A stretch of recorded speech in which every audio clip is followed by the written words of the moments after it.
The following content is provided under a Creative Commons license. Your support will help MIT OpenCourseware continue to offer high-quality educational resources for free. To make a donation or to view additional materials from hundreds of MIT courses, visit MIT OpenCourseware at ocw.mit.edu.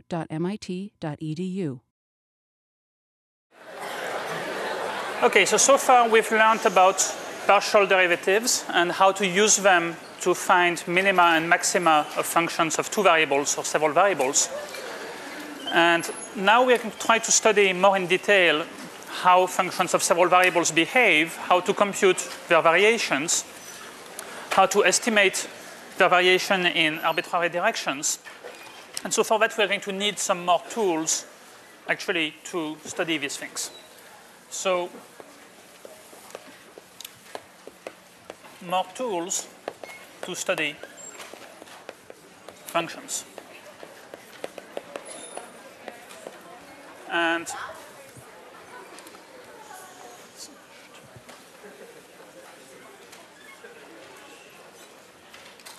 so today's topic is going to be differentials.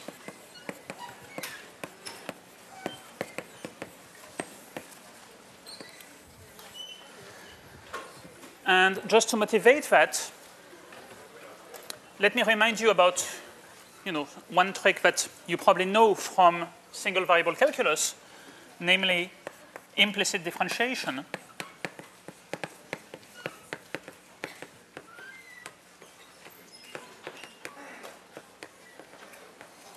So let's say that you have a function y equals f of x, then you would sometimes write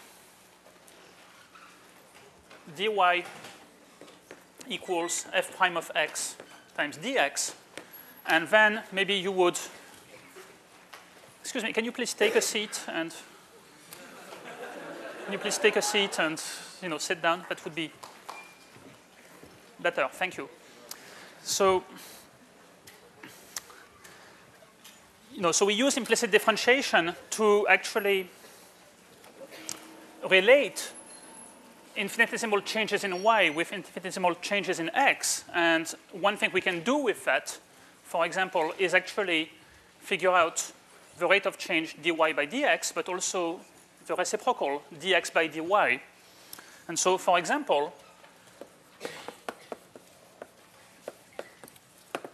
let's say that we have y equals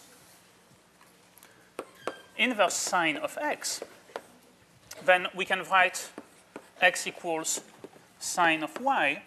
And from there, we can actually find out what is the derivative of this function, if we didn't know the answer already, by writing dx equals cosine y dy. And so that tells us that dy over dx is going to be 1 over cosine y. And now cosine, the relation to sine, is basically 1 over square root of 1 minus x squared.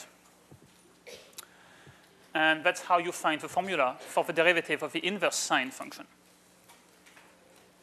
Okay? Formula that probably you already knew, but that's one way to derive it. So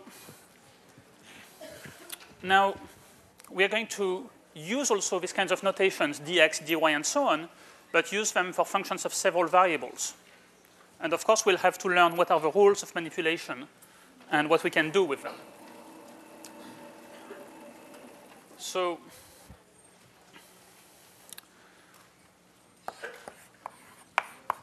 the actual name of that is the total differential as opposed to the partial derivatives, because, well, it's going to be the total differential because it includes all of the various causes that can change, all of the contributions that can cause the value of your function f to change. So, namely, let's say that you have a function f, maybe of 3 variables x, y, z, then you will write df equals f sub x dx plus f sub y dy plus f sub z dz. Okay, or maybe just to remind you of the other notation, partial f partial x dx plus partial f partial y dy plus partial f over partial z dz. Now, what is this object? What are the things on either side of this equality? Well, they're called differentials, and they're not numbers, they're not vectors, they're not matrices, they're a different kind of object. So these things have their own rules of manipulations, and we have to learn what we can do with them. So how do we think about them? So first of all, how do we not think about them?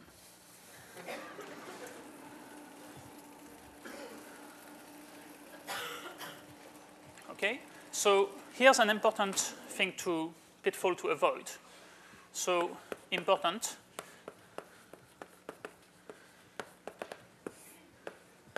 The f is not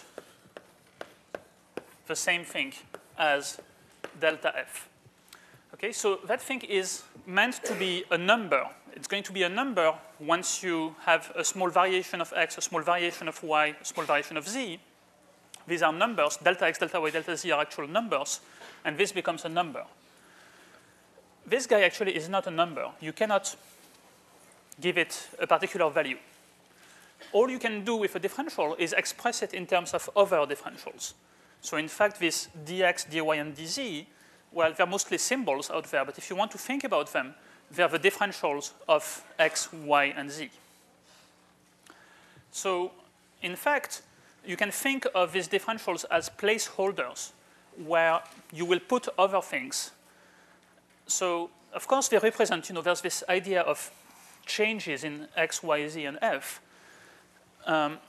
But so one way that one could explain it, I don't really like that, is to say they represent infinitesimal changes.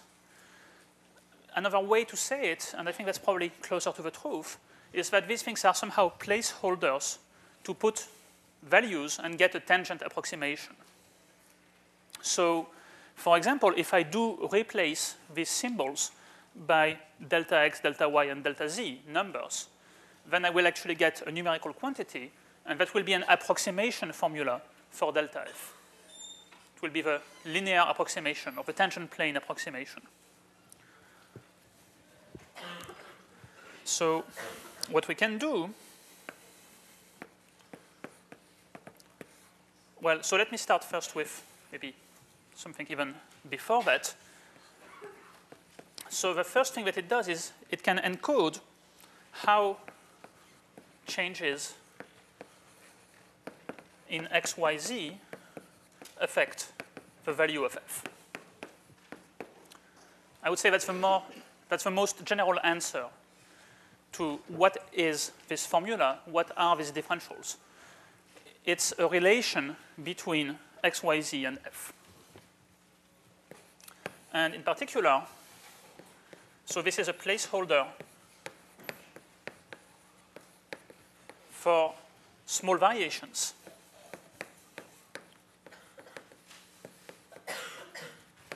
Delta x, delta y, delta z, to get an approximation formula.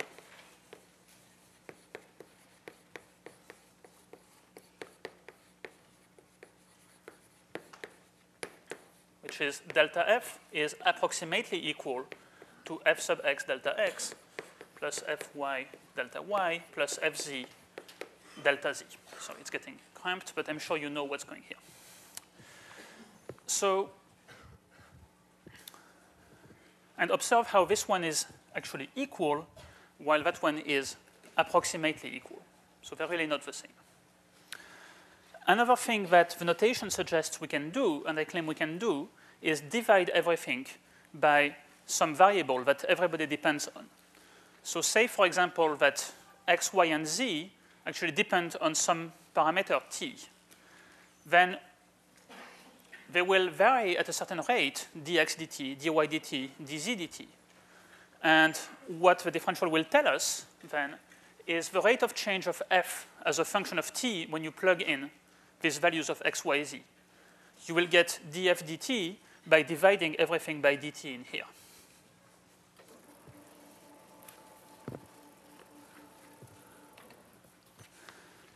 Okay, so the first thing we can do is divide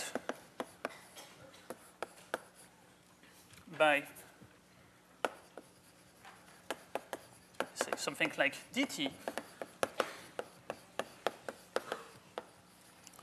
to get an infinitesimal rate of change, or instant, well, let me just say a rate of change.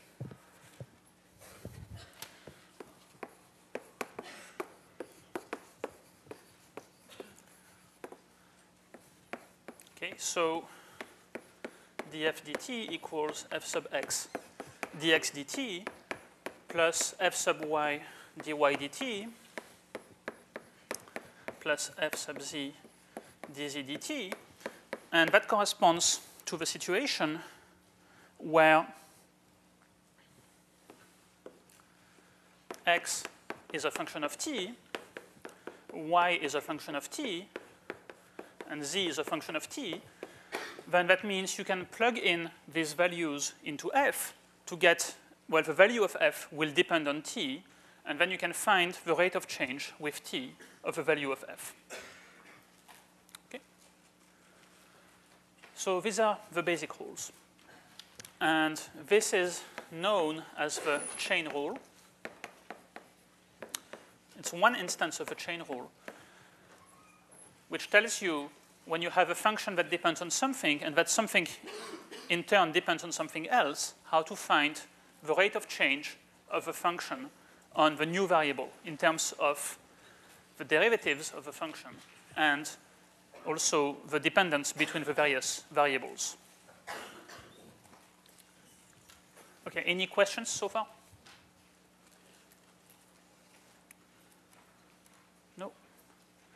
Okay, so a word of warning in particular about, what I said up here. It's kind of unfortunate, but the textbook actually has a serious mistake on that. I mean, they do have a couple of formulas where they mix a d with a delta, and I would like you not to do that, please. Okay? So, I mean, there's d's and there's deltas, and basically they don't live in the same world. They don't see each other.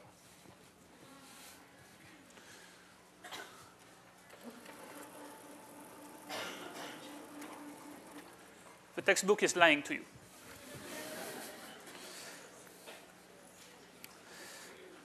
Okay. So let's see. I mean, here I made, so the first and the second claims I don't really need to justify because the first one is just, stating some general principle, but I'm not making a precise mathematical claim. The second one, well, I mean, we know that approximation formula already, so I don't need to justify it for you. But on the other hand, this formula here, I mean, you probably have a right to expect some, reason for why this works. Why is this valid? After all, I first told you we have these new mysterious objects, and then I'm telling you, well, we can do that. But, I kind of pulled it out of my hat. I mean, I don't have a hat, but. So, okay, so why is this valid? How can I get to this?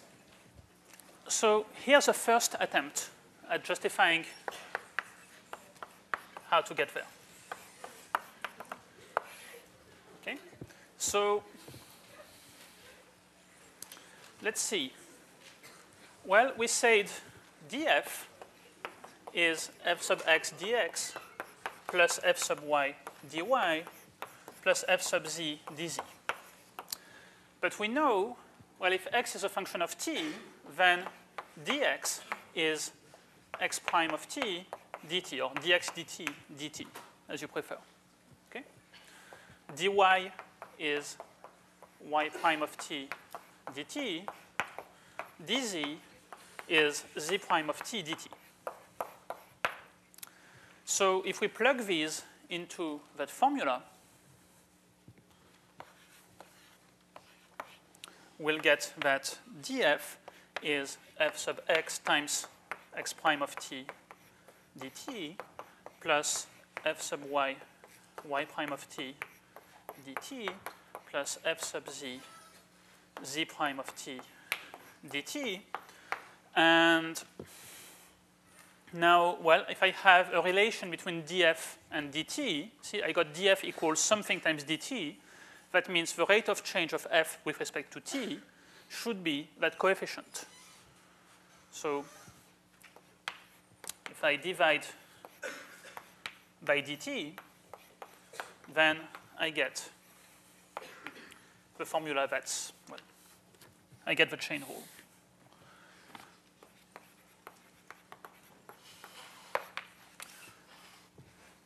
Now, well, that kind of works, but that shouldn't be completely satisfactory. Let's say that you're a true skeptic and you don't believe in differentials yet. Then, it's maybe not very good that I actually used more of these differential notations in deriving the answer. So that's actually not how it's proved. The way in which you prove the chain rule is not this way.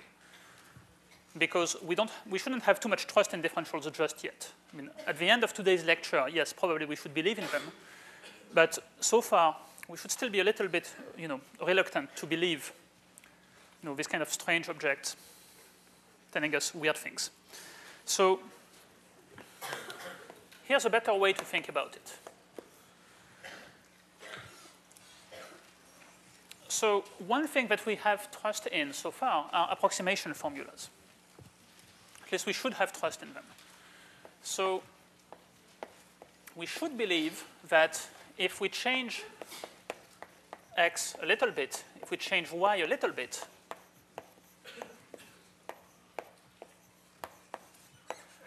then we are actually going to get a change in f that's approximately given by these guys. So now, well, this is true for any changes in x, y, z, but in particular, let's look at the changes that we get if we just take these formulas as functions of time and change time a little bit by delta t. Okay, so we'll actually use the changes in x, y, z in a small time delta t.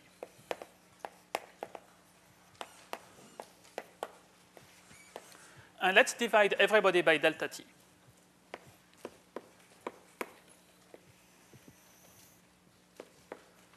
Okay, here I'm just dividing numbers, so I'm not actually playing any tricks on you. I mean, we don't really know what it means to divide differentials, but dividing numbers is something we know. And now, if I take delta t very small, then this guy tends to the differential. Sorry, tends to the derivative, df dt. Remember, the definition of df dt is the limit of this ratio when the time interval delta t tends to 0. So that means if I get, if I choose smaller and smaller values of delta t, then these ratios of numbers will actually tend to some value, and that value is the derivative. So similarly, here, delta x over delta t, when delta t is really small, will tend to the derivative dx dt.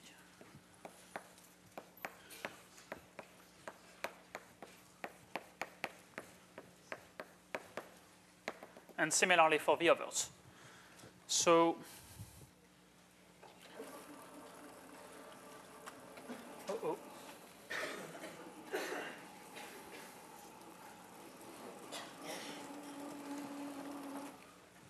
okay, so that means, in particular, so if we take the limit as delta t tends to 0, we get df dt on one side. On the other side, we get f sub x dx dt plus f sub y dy dt plus f sub z dz dt. And the approximation becomes better and better. Remember, when we write approximately equal, that means that it's not quite the same, but if we take smaller and smaller variations, then actually we'll end up with values that are getting closer and closer. So when we take the limit as delta t tends to 0, eventually we get an equality.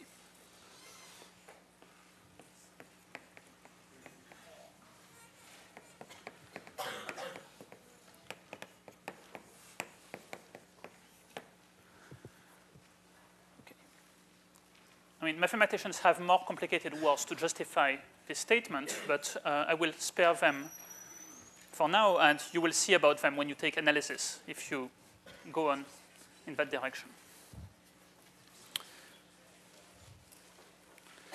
Okay, any questions so far? No? Okay, so let's check maybe things on an example. Let's say that we really don't have any faith in these things. And so let's try to do it.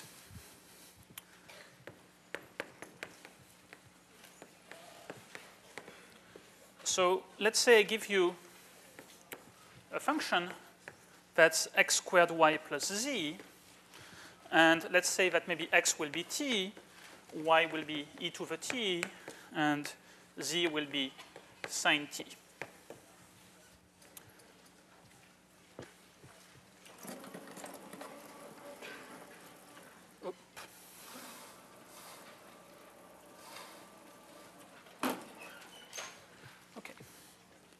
So what does the chain rule say? Well, the chain rule tells us that dw dt is, so we start with partial w over partial x. Well, what is that? That's 2xy times, so maybe I should point out this is w sub x, times dx dt plus, well, w sub y is x squared times dy dt plus w sub z, that's going to be just 1 dz dt. Okay? And so now let's plug in the actual values of these things. So x is t, y is e to the t, so that will be 2t e to the t. dx dt is 1 plus x squared is t squared. dy dt is e to the t plus dz dt is cosine t. Okay, so at the end of calculation we get 2t e to the t plus t squared e to the t plus cosine t. That's what the chain rule tells us. How else could we find that? Well, we could just plug in values of x, y, and z, express w as a function of t, and take its derivative. Okay? Let's do that just for verification. It should be exactly the same answer. And in fact, in this case, the two calculations are roughly equal in complication. But say that your function of x, y, z was much more complicated than that, or maybe you actually didn't know a formula for it, you only knew its partial derivatives, then you would need to use the chain rule. So sometimes plugging in values is easier, but not always.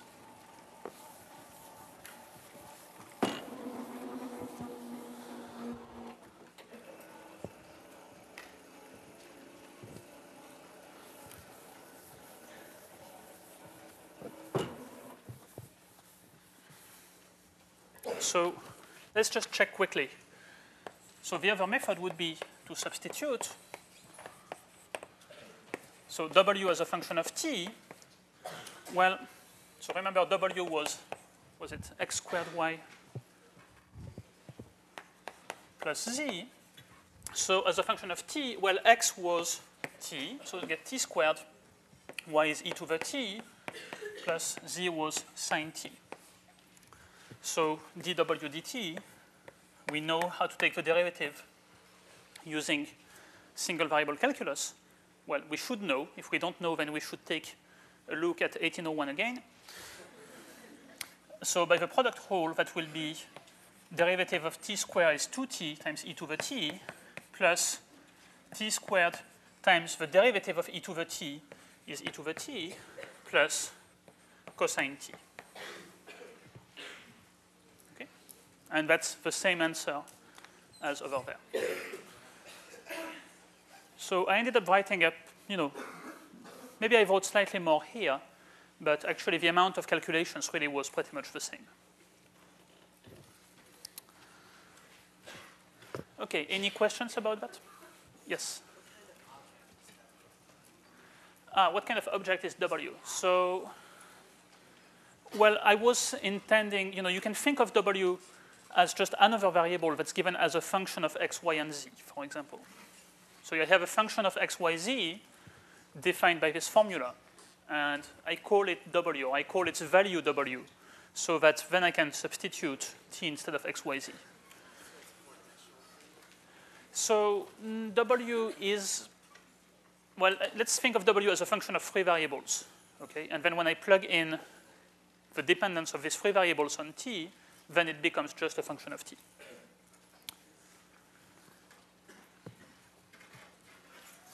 I mean, really my W here is pretty much what I called f before. There's no major difference between the two.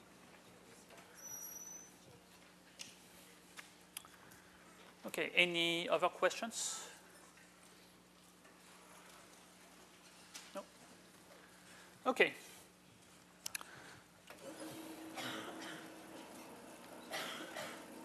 So let's see. Here's an application of what we've seen.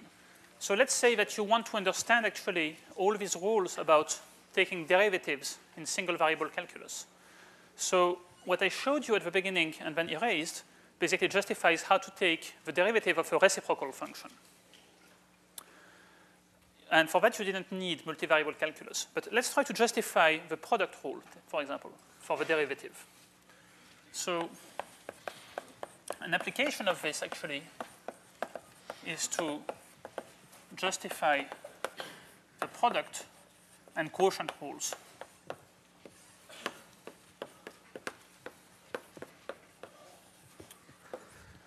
So let's think, for example, of a function of two variables, u and v, that's just the product uv. Okay?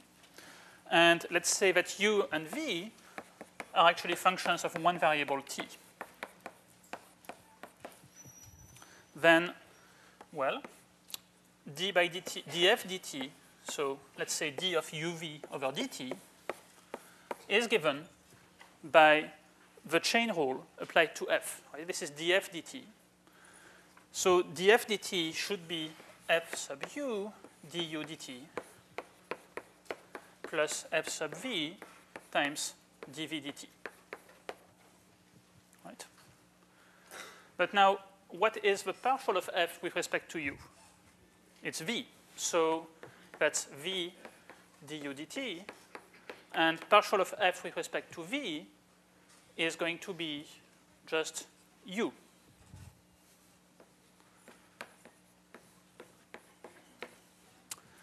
So you get back the usual product rule. Okay? That's a slightly complicated way of deriving it, but that's a valid way of understanding how to take the derivative of a product by thinking of the product first as a function of two variables, which are u and v, and then saying, oh, but u and v were actually functions of a variable t. And then you do the differentiation in two stages using the chain rule. Okay, similarly, you can do the quotient rule. Actually, let's do it just for practice. So if I give you the function g equals u over v, so right now I'm thinking of it as a function of two variables, u and v, but u and v themselves are actually going to be functions of t, then, well, dg dt is going to be partial g partial u. How much is that? How much is partial g partial u? 1 over v times du dt plus Well, next we need to have partial g over partial v. Well, what's the derivative of this with respect to v? Well, here we need to know how to differentiate the inverse. It's minus u over v squared times dv dt. Okay? And that's actually the usual quotient rule, just written in a slightly different way.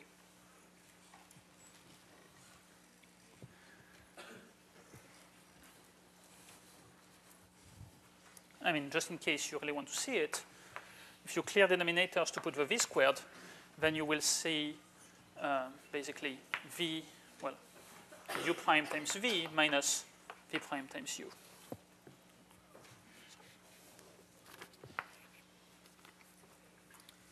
Okay.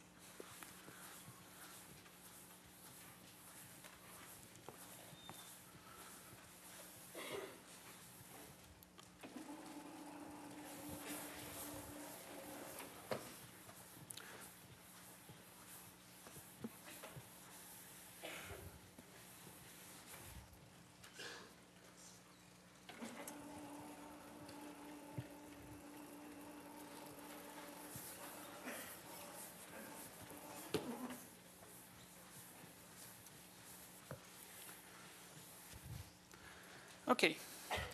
Now, let's go to something even more crazy. I claim we can do chain rules with more variables.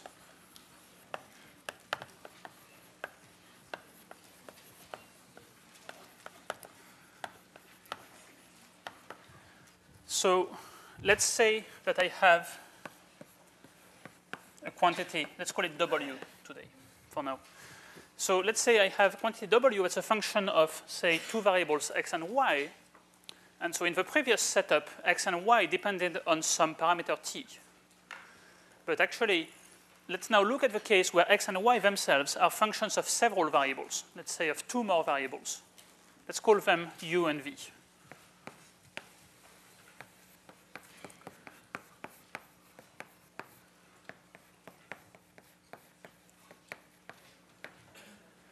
Okay, so I'm going to stay with these abstract letters, but if it bothers you, if it sounds completely unmotivated, think about it maybe in terms of something you might know, say polar coordinates. Let's say that I have a function that's defined in terms of the polar coordinate variables r and theta, and then I know actually I want to switch to usual coordinates x and y.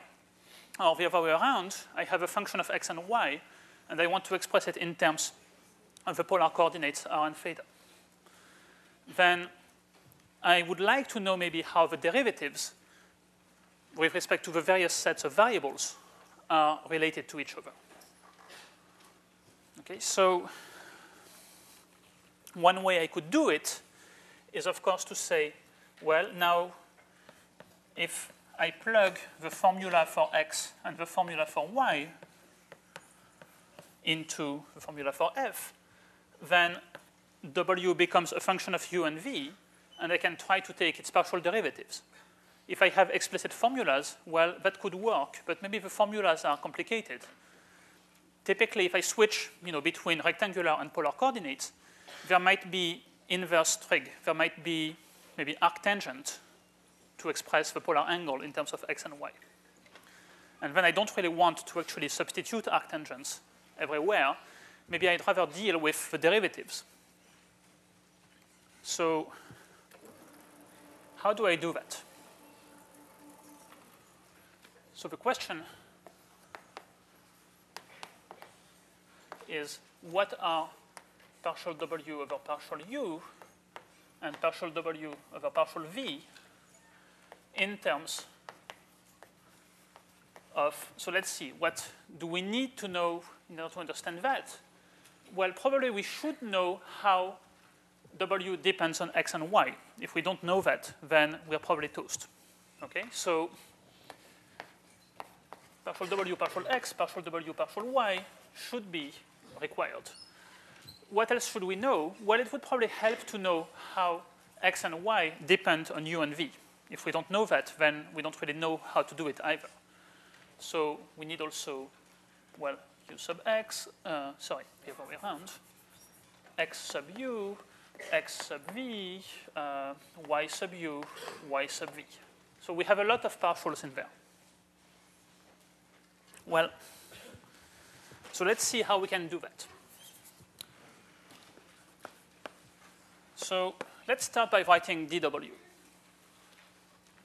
So we know that dw is partial f. Well, I don't know why I have two names, w and f. I mean, w and f are really the same thing here, but let's say f sub x dx plus f sub y dy. Okay, so far that's our new friend, the differential. Now, what do we want to do with it? Well, we'd like to get rid of dx and dy because we'd like to express things in terms of, the question we're asking ourselves is, let's say that I change u a little bit. How does w change? So, of course, what will happen is if I change u a little bit, then x and y will change. How do they change? Well, that's given to me by the differential. Right? So dx is going to be, well, I can use the differential. Again, dx, well, x is a function of u and v. That will be x sub u times du plus x sub v times dv. Okay, that's, again, taking the differential of a function of two variables. Does that make sense? And then we have the other guy, f sub y, times what is dy? Well, similarly, dy is y sub u du plus y sub v dv. And now we have a relation between dw and du and dv. We are expressing how w reacts to changes in u and v, which was our goal. Now, let's actually collect terms so that we see it a bit better. So that's going to be f sub x times x sub u plus f sub y times y sub u du plus f sub x x sub v plus f sub y y sub v dv. And so now we have dw equals something du plus something dv. Well, that coefficient here has to be partial f, partial u. What else could it be? Right? That's the rate of change of w with respect to u if I forget what happens when I change v. That's the definition of a partial. Similarly, this one has to be partial f over partial v. That's because it's the rate of change with respect to v if I keep u constant so that these guys are completely ignored. Okay, so now you see how the total differential accounts for somehow all the partial derivatives that come as coefficients of the individual variables in these expressions. Okay, so let me maybe rewrite these formulas in a more visible way and then re-explain them to you.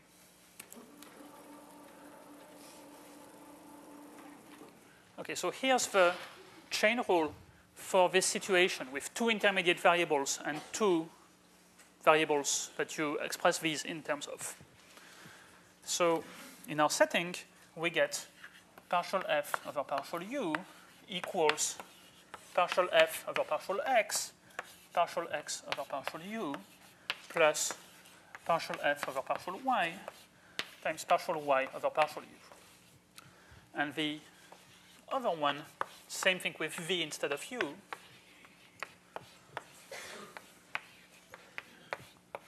Partial f partial x times partial x partial v plus partial f partial y partial v.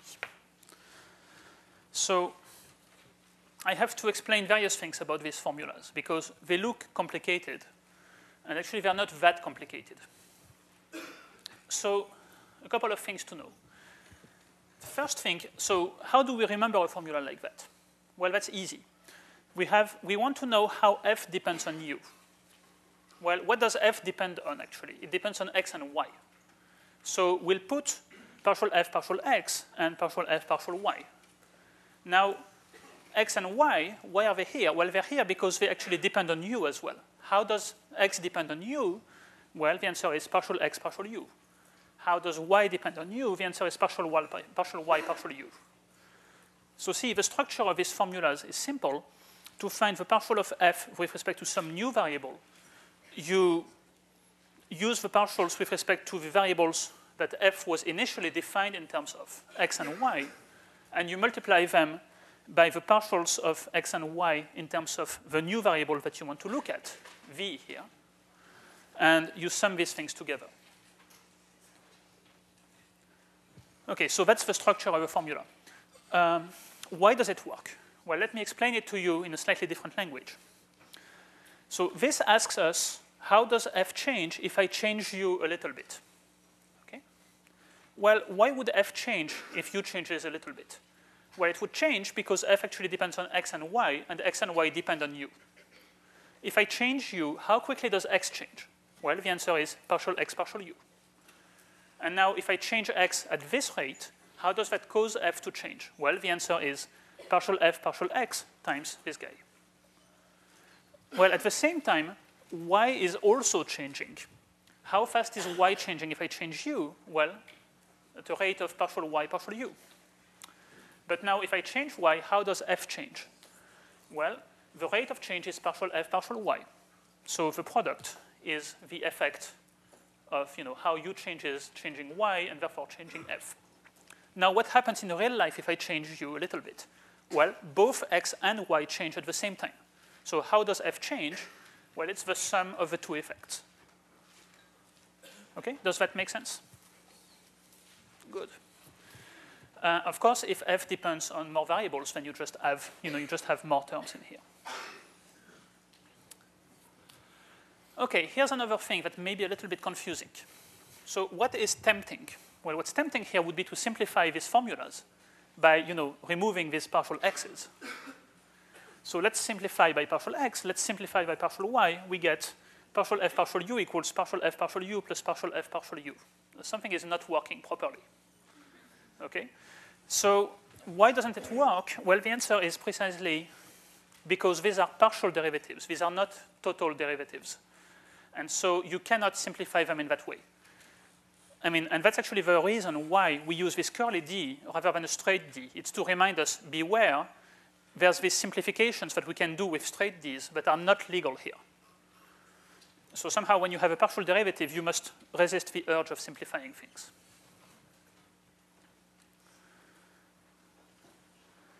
Okay, so no simplifications in here. That's the simplest formula you can get. Okay, any questions at this point?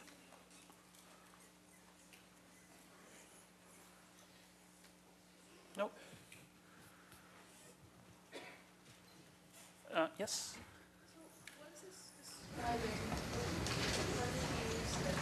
So when would you use this, and what does it describe? Well, it's basically when you have a function given in terms of a certain set of variables, because maybe there's a simple expression in terms of those variables. But ultimately, what you care about is not those variables, x and y, but another set of variables, here, u and v.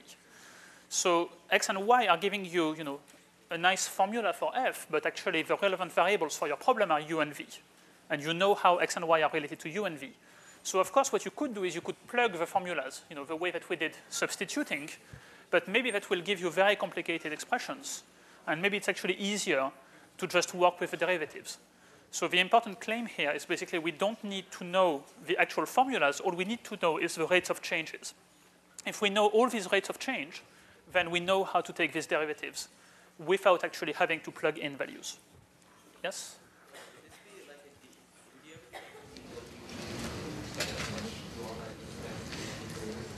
Yes, you could certainly do the same things in terms of t. If x and y were functions of t instead of being functions of u and v, then it would be the same thing. And you would have the same formulas that I had, over there. I still have it. So why does that one have straight d's? Well, the answer is I could put curly d's if I wanted. But I end up with a function of a single variable. So if you have a single variable, then the partial with respect to that variable is the same thing as the usual derivative. So we don't actually need to worry about curly in that case. Okay, but that one is indeed, it's a special case of this one, where instead of x and y depending on two variables u and v, they depend on a single variable t. Now, of course, whether you call your variables, any name you want, it doesn't matter. But so this is just a slight generalization of that. Well, not quite, because here I also had a z. See, I'm trying to just confuse you by giving you functions that depend on various numbers of variables. If you have a function of 30 variables, things work the same way, just they're longer, and you're going to run out of letters in the alphabet before the end. Okay. Any other questions? No? Yes? What? Oh. Yes? If u and v were both depending on another variable, what would that look like? So if u and v themselves depend on another variable, then you would continue with your chain rules. Maybe you would know how to express partial x, partial u in terms using that chain rule. So if u and v depended on yet another variable, then you could get the derivative with respect to that using first the chain rule to pass from uv to that new variable. And then you would plug in these formulas for the partials of f with respect to u and v. So in fact, if you have several substitutions to do, you can always arrange to use one chain rule at a time. You just have to do them in sequence. So that's why we don't actually learn that, but you can just do it by repeating the process. I mean, probably at that stage, the easiest to not get confused actually is to manipulate differentials, because that's probably easier. Yes? Can you explain the relation between df and so curly f does not exist. That's easy. Okay? Curly f makes no sense. By itself, it doesn't exist alone. What exists is only curly d f over curly d, some variable. And then that accounts only for the rate of change with respect to that variable, leaving the others fixed. While straight df is somehow a total variation of f. And so it accounts for all of the partial derivatives and their combined effects. Okay. Any more questions? No? Okay, so let me just finish very quickly by telling you again, one example where concretely you might want to do this is you have a function that you want to switch between rectangular and polar coordinates. So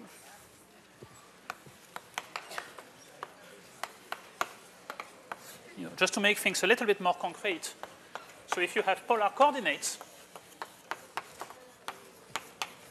that means that in the plane, instead of using coordinates x and y, you will use coordinates r, distance to the origin, and theta, the angle from the x-axis. So the change of variables for that is x equals r cosine theta, and y equals r sine theta. And so that means, well, if you have a function f that depends on x and y, then in fact you can plug these and get a function of r and theta. And then you can ask yourself, well, what is partial f over partial r? And that's going to be, well, you want to take partial f, partial x, partial r, plus partial f, partial y, partial r. And so that will end up being actually f sub x times cosine theta plus f sub y times sine theta.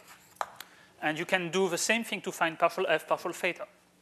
And so you can express derivatives either in terms of x, y, or in terms of r and theta with simple relations between them. And and one last thing I should say. So on Thursday, we'll learn about more tricks we can play with variations of functions. And one that's important, because you need to know it actually to do the p-set, is the gradient vector. So the gradient vector